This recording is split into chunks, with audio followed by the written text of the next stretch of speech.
Yes students, welcome to my YouTube channel. अभी हम करेंगे +2 फिजिक्स का chapter unit number 3 chapter number 1। तो उसका टॉपिक है magnetic field at the centre of a circular loop. तो हम एक सर्कुलर लूप लेते हैं जिसमें से आई करंट थ्रेड कर रहा है।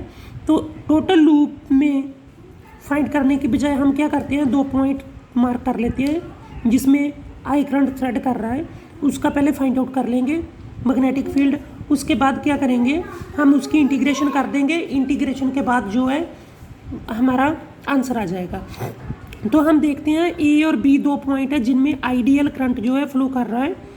एंड डी जो है इसका स्मॉल लेंथ है क्योंकि टोटल लेंथ एल है। एंड एक ओ सेंटर मार्क करते हैं इस रिंग का, और ओ से लेके एक सी पॉइंट मार्क करते हैं जो कि ए बी का मिड पॉइंट है। तो सी से लेके ओ तक का डिस्टेंस जो रेडियस वो ए है। And A C O 90 degree है। दैट मीन्स आइडियल जो थ्रेड कर रहा है ओ से सेंटर से वो बिल्कुल परपेंडिकुलर है आपस में दोनों। ए एंड आइडियल जो है आर कैप जो है वो यूनिट वेक्टर है। तो आर कैप एंड आइडियल जो है वो 90 डिग्री पे है, एक दूसरे के बिल्कुल परपेंडिकुलर है। तो हम कंसीडर करते हैं a circular loop of radius A with center O carrying current I। तो हमने फाइंड आउट करना magnetic field at point O। We have to find the magnetic field at point O at the centre of the loop. तो हम consider करते हैं a very small length AB is equals to DL। And हम join कर देते हैं O centre को C point से, मिडल पे ज्वाइन करते हैं AB के मिडल में। तो that means A C O, angle A C O जो है वो 90 डिग्री है। तो अकॉर्डिंग टू बायो-सवार्ट्स लॉ जो है हमारे पास क्या आएगा, बायो-सवार्ट्स लॉ के अकॉर्डिंग हमारे पास आ जाएगा B D vector D B vector is equals to mu naught by 4 pi into I D L vector into R cap. That means unit vector divided by R square नहीं आएगा, A square आएगा, because हमने radius A लिखा है। So now अगर हम बात करें आई डी एल की, I D L which is equals to I into A B vector, क्योंकि जो ए बी है वही डी एल की इक्वल है। तो हम लिख सकते हैं I D L vector is equal to I into A B vector. और आर जो हमारा आर कैप है वो यूनिट वेक्टर है, unit vector which is along unit vector along C O, C से ओ के का यूनिट वेक्टर है। तो मैग्नेटिक फील्ड जो डी बी है हमारी एट पॉइंट ओ, ओ के ऊपर जो हमारी मैग्नेटिक फील्ड डी बी है, small elementary current A B, small elementary current A B जो इसके बीच से क्रॉस कर रहा है, किस डायरेक्शन में, I D L into R cap, that means unit vector. तो वो परपेंडिकुलर है हमारी इस प्लेन ऑफ पेपर के परपेंडिकुलर है और इनवर्ट डायरेक्शन में है। तो आई डी एल और आर का, पहले जैसे मैंने आपको बताया I D L and R, इनका जो आपस में एंगल है वो 90 डिग्री का बन रहा है, वो 90 डिग्री का बन रहा है। तो स्मॉल पोर्शन ए बी के कारण, स्मॉल पोर्शन ए बी के कारण magnetic field at point O जो है वो हमारा क्या आएगा, D B equals to mu not over 4 pi into I D L divided by A square. अब आर कैप क्यों नहीं आया, क्योंकि उनका एंगल जो है वो 90 डिग्री है, तो 1 है। सो अब अगर हमने मैग्नेटिक फील्ड निकालनी है होल सर्कुलर लूप की, टोटल सर्कुलर लूप की अगर निकालनी है तो वो क्या आ जाएगा, हम क्या कर देंगे, इंटीग्रेशन कर देंगे। B is equal to integration of closed loop, because ये क्लोज्ड है, ये क्लोज्ड पोर्शन है, तो हम इंटीग्रेशन करेंगे क्लोज्ड लूप की। B D is equals to integration of this one. तो ये आ गया हमारे पास, क्योंकि बी डी की डी बी की वैल्यू ये है ना, तो ये आ गया mu not over 4 pi into I D L divided by A square. अब जो कांस्टेंट टर्म्स है, जैसे ये कांस्टेंट है, ए कांस्टेंट है, आई कांस्टेंट है, तो इनको बाहर निकाल लेते हैं इंटीग्रेशन से। तो जो रेस्ट वैल्यू डी एल है वो वेरी करती है, वो अंदर रहने देते हैं। तो हमारे पास क्या आ गया, तो ये हमारे पास बन के आ गया mu not over 4 pi into I by A square, और अंदर चला गया हमारे पास integration of closed loop into D L. तो डी एल का मतलब क्या है, डी एल मीन्स ये लेंथ है, तो डी एल का अगर जब हम पूरा इसका इंटीग्रेशन देंगे तो डी एल का इंटीग्रेशन आ जाएगा 2 पाई ए, आर नहीं आएगा, ए आएगा। अब डी एल का इंटीग्रेशन जब हम करेंगे तो वो आएगा 2 पाई ए, तो डी एल की जगह पे 2 पाई ए पुट कर देते हैं, तो हमारे पास क्या आ गया, B equals to mu not over 4 pi into I by A square into 2 pi A. अब देखिए ये वाला जो 2 पाई है, ये वाला जो ए है, ए के साथ कैंसल आउट हो गया, ठीक है। तो हमारे पास बचा क्या, सर्कुलर लूप का जो हमारे पास बी आया वो आया B is equal to mu not over 4 pi into 2 pi I by A. ये तो आ गया सिंपल सिंगल का, एक जैसे एक टर्न है। तो अगर सपोज करो ऐसे एन टर्न्स हो हमारी, ऐसे अगर एन टर्न्स हो तो फिर क्या आएगा, in case of N turns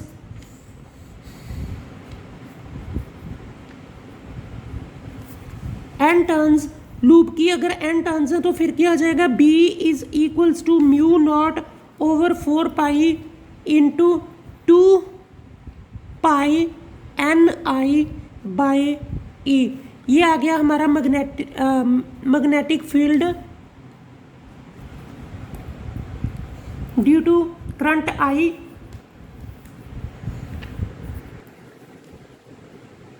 may be आपको ये समझ आ गया होगा।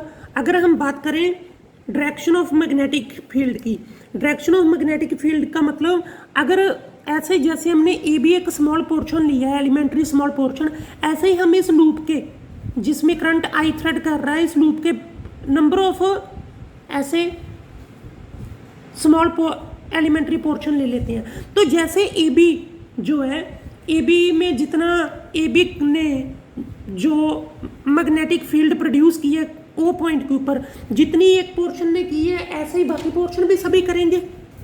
तो सभी जो है मैग्नेटिक फील्ड सभी पोर्शन का अगर हम निकाल लें, ऐसे ही सभी पोर्शन अपना अपना फील्ड जो है बनाएंगे सर्कुलर लूप का।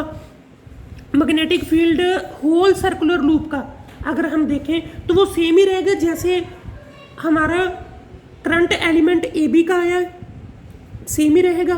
तो अगर हम बात करें कि मैग्नेटिक फील्ड बी जो है हमारा, मैग्नेटिक फील्ड बी जो है हमारा पूरी सर्कुलर लूप का, वो भी क्या रहेगा, अगर सेम है, सपोज करो इस पोर्शन का अगले पोर्शन का हर एक पोर्शन का निकाला तो वो सेम आ रहा है जितना ए बी ने दिया मैग्नेटिक इफेक्ट मैग्नेटिक फील्ड इस ओ पॉइंट के ऊपर, उतना ही बाकी दे रहे हैं। तो इसका मीनिंग क्या है कि जो हमारा मैग्नेटिक फील्ड है होल सर्कुलर लूप का, वो भी परपेंडिकुलर होगा to the plane of paper and inward direction में होगा। दैट मीन्स अगर जनरली बात करें, अगर हमारी मैग्नेटिक फील्ड जो है, अगर हमारी जो मैग्नेटिक फील्ड है, अगर हम बात करें कि करंट जो है हमारा वो क्लॉकवाइज डायरेक्शन में फ्लो कर रहा है, करंट जो है वो क्लॉकवाइज डायरेक्शन में चल रहा है, क्लॉकवाइज चल रहा है करंट, तो देन हमारा जो मैग्नेटिक फील्ड का डायरेक्शन है सेंटर पे, मैग्नेटिक फील्ड का डायरेक्शन है जो सेंटर में, वो क्या होगा, परपेंडिकुलर होगा to the plane of loop and inward direction में होगा, इनवर्ड डायरेक्शन में होगा। अगर करंट हमारा फ्लो कर रहा है एंटी क्लॉकवाइज, अगर करंट फ्लो कर रहा है एंटी क्लॉकवाइज, देन हमारी जो मैग्नेटिक फील्ड है सेंटर पे वो क्या होगी, परपेंडिकुलर होगी to the plane of paper and क्या होगी, आउटवर्ड डायरेक्शन में होगी। होप ये आपको अच्छी तरह से समझ आ गया होगा। तो अभी हम नेक्स्ट टॉपिक करेंगे magnetic field at a point on the axis of a loop. तो हम कंसीडर कर लेते हैं एक सर्कुलर लूप जिसका रेडियस जो है वो ए है, सेंटर ओ है उसका, और उसमें आई करंट जो है वो फ्लो कर रहा है। ओ सेंटर है, आई करंट फ्लो कर रहा है, जो उसका वाई एंड जेड प्लेन है वो परपेंडिकुलर है to the plane of paper, and जो एक्स प्लेन है, एक्स एक्सिस है जो उसका लूप का, वो क्या है, प्लेन ऑफ पेपर दे में लाई कर रहा है। तो हम कंसीडर करते हैं पी पॉइंट, लेट कर लेते हैं पी पॉइंट है जो वो एक्सिस पे है लूप के, जो कि O to P X distance पे है सेंटर से। हमने मैग्नेटिक फील्ड फाइंड आउट करनी है इस सर्कुलर लूप के कारण इस पी पॉइंट के ऊपर। तो हम क्या करते हैं, एक स्मॉल पोर्शन अगेन ले लेते हैं ए बी, एक स्मॉल पोर्शन ले लिया ए बी जिसकी लेंथ है डी एल, डी एल के इक्वल है ए बी। तो हम क्या करते हैं, ज्वाइन करते हैं पी पॉइंट को ज्वाइन करते हैं through C, that means mid point of A B, and दूसरी साइड अपोजिट भी ऐसे ही हम कर लेते हैं इसको ज्वाइन सी डैश पे। तो हम क्या करते हैं, जब इसको ज्वाइन कर लेते हैं तो हमारे पास C P is equal to R है, एंड जो हमारे पास आप कह सकते हो बी सी एंड पी वो 90 डिग्री पे है, ए सी पी कह लो, ठीक है, वो क्या है 90 डिग्री पे है। तो according to बायोस्वार्ट्स law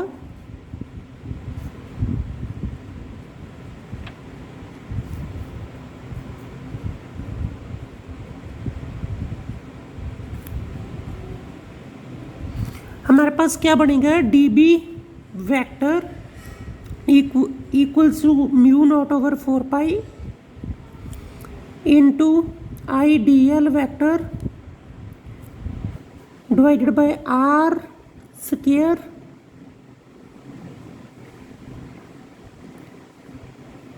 into R cap. तो जो आई डी एल है हमारा, जो ये वाला आई डी एल है, ये किसके इक्वल है, I into A B vector के, बिकॉज ये वो वेक्टर है in which direction of flow of current, जिस डायरेक्शन में करंट फ्लो कर रहा है, और आर जो है, जो आर कैप है हमारा, वो क्या है, यूनिट वेक्टर है। R cap is the unit vector along C P, C से लेके पी तक का यूनिट वेक्टर जो है वो आर है। तो देन अब हमने क्या किया, मैग्नेटिक फील्ड जो डी बी है, स्मॉल डी बी, इस ए बी स्मॉल पोर्शन के कारण, due to this small portion, इस ए पी पॉइंट के ऊपर वो किस डायरेक्शन में होगी, आई डॉट डी एल के इंटू आर कैप की फॉर्म में होगी। तो अब जो हमारा आई डॉट डी एल है इंटू आर कैप है, वो क्या है, आपस में 90 डिग्री पे है, वो क्या है 90 डिग्री पे है। सो हमारा मैग्नीट्यूड क्या आ जाएगा, फिर मैग्नीट्यूड किसके इक्वल आएगा, D B is equals to, जब 90 डिग्री आ गया तो ऊपर से वेक्टर हट गया, 4 pi into I D L, cap भी हट गया, आर स्क्वायर। अब जो हमारी पी पॉइंट के ऊपर ए बी के कारण जो हमारी मैग्नेटिक फील्ड थी, वो हमारी I into D L into R unit vector L की डायरेक्शन में चल रही थी, पी एल वेक्टर रिप्रेजेंट कर रहा था उसको। इसी टाइप हमने एक और स्मॉल पोर्शन उसके बिल्कुल ए बी के ऑपोजिट ले लिया, A dash B dash is equals to D L, वो हमने जस्ट ऑपोजिट ले लिया, located just opposite to the A B. अब हमारी small magnetic field D B जो करंट के कारण इस ए डैश बी डैश में जो करंट एलिमेंट फ्लो कर रहा है उसके कारण उसका मैग्नीट्यूड क्या आएगा, सेम आएगा जितना ए बी जो है वो अपना डी बी का मैग्नीट्यूड दे रही थी, मीन्स मैग्नेटिक फील्ड का मैग्नीट्यूड दे रही थी। तो इसकी जो डायरेक्शन होगी, बट इसकी जो डायरेक्शन होगी वो क्या होगी, वेक्टर पी टू एम में होगी, वेक्टर पी टू एम में होगी। तो इसका मतलब क्या हुआ, D B is equals to D B dash, और इसको हम लिख दे देंगे मोड में।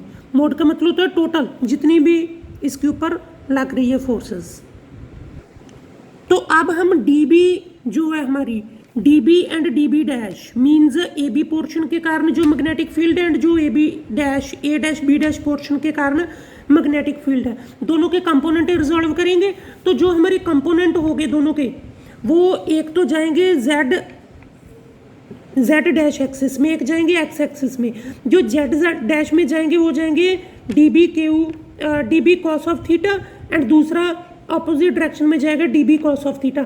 एक अपवर्ड डायरेक्शन एक डाउनवर्ड डायरेक्शन, दोनों एक दूसरे के ऑपोजिट हो गए लेकिन मैग्नीट्यूड सेम होगा तो ये कैंसिल आउट हो जाएंगे दोनों आपस में। और दूसरे दोनों के सेम डायरेक्शन में जाएंगे D B sine of theta and D B sine of theta. तो अब इसको हम क्या करेंगे, इसको हम ऐसा लिखेंगे B is equal to integration of closed loop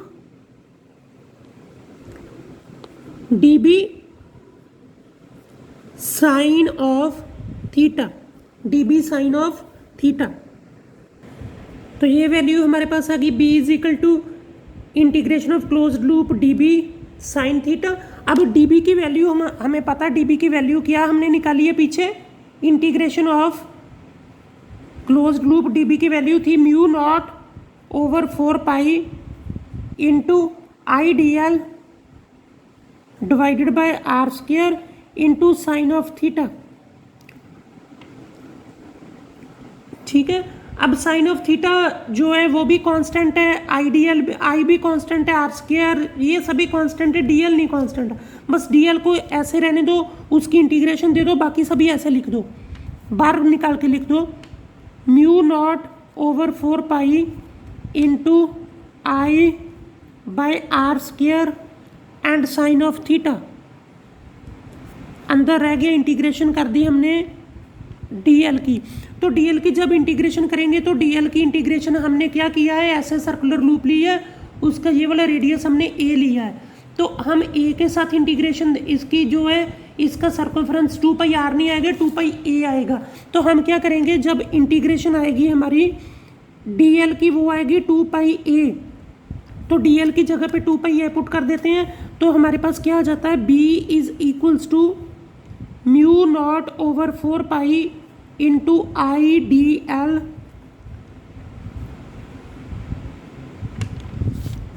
DL नहीं sorry I by R square into sine of theta.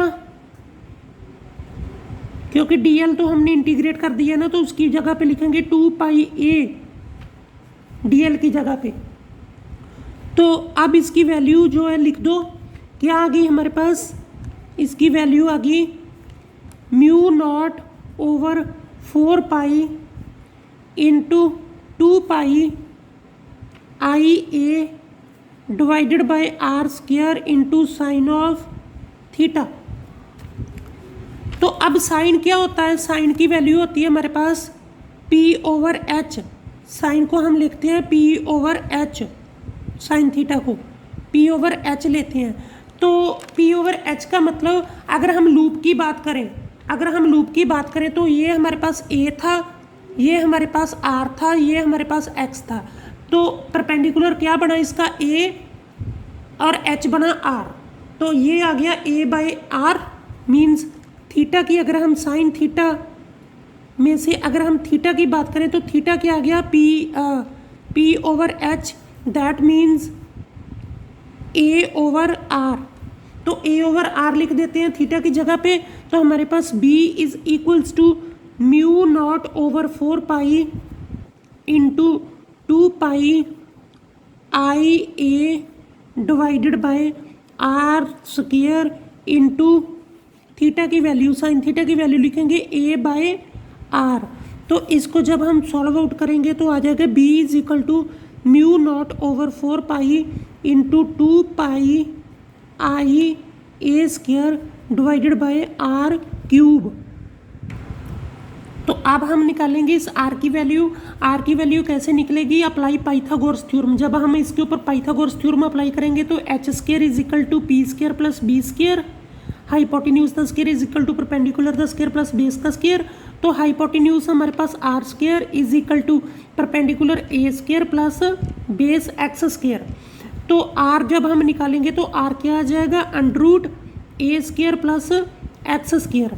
तो आर तो इतना आ गया, तो आर क्यूब कितना आएगा, फिर आर क्यूब हमारे पास आ जाएगा under A square plus X square का क्यूब।